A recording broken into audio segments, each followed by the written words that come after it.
السلام علیکم ملګرو د تیر شوي چې کوم 2009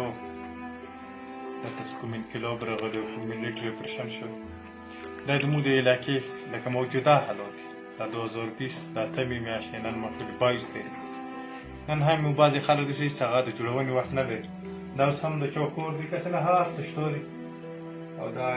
موږ د کټې وینې دا د کالم څومره هم ضرورت ده دا ټول حاصل خو دلته آبادي خلک نه شي کولی هغه وایي چې دا خلک انتهایي غریب دي او حکومت طرفه د اوسه پرې داسې پیکیج میلاولی چې دا غریبان د خپلو بچي دپاره یو یا دوه چاته کمرې جوړې کړې وای او دوی کمرې جوړې کړي دا دویم چاتیان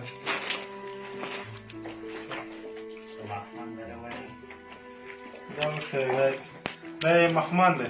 چمکني علاقه دی مخمن د ټوپو دی دلته د هغه څوک نه د ماشومانو هر څه دلته کوم ماکسې د کټونو هر څه پراخ کور جوړول د حکومت په کاغذو کې ډېره اسانه خبره ده حکومت کاغذو کې یو علاقو کې چې دوته میلاو شي یو نیم لاک میلاو شي نو د حکومت یا د حکومت حکومت د عمود لپاره کومې سفیس جوړه کړې خاص کر د قبایلو علاقې لپاره سره ښه نه ښه کور په یو نیم لاک جوړېږي خو بیا که هغه نه ډېر ښه کور جوړی نو په 4 لک په 4 لک روپۍ باندې په قبایلو کې او په دلته مو په علاقې کې هر کم کور جوړولی شي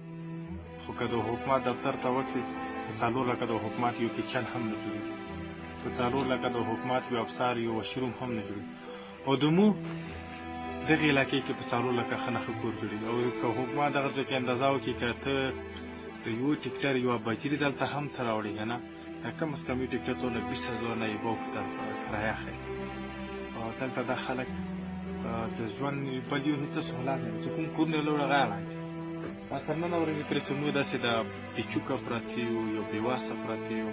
یا دې کې داسې خلک شته چې هغو ته به سرویا شوي خو مطمئن نه یو موږ نه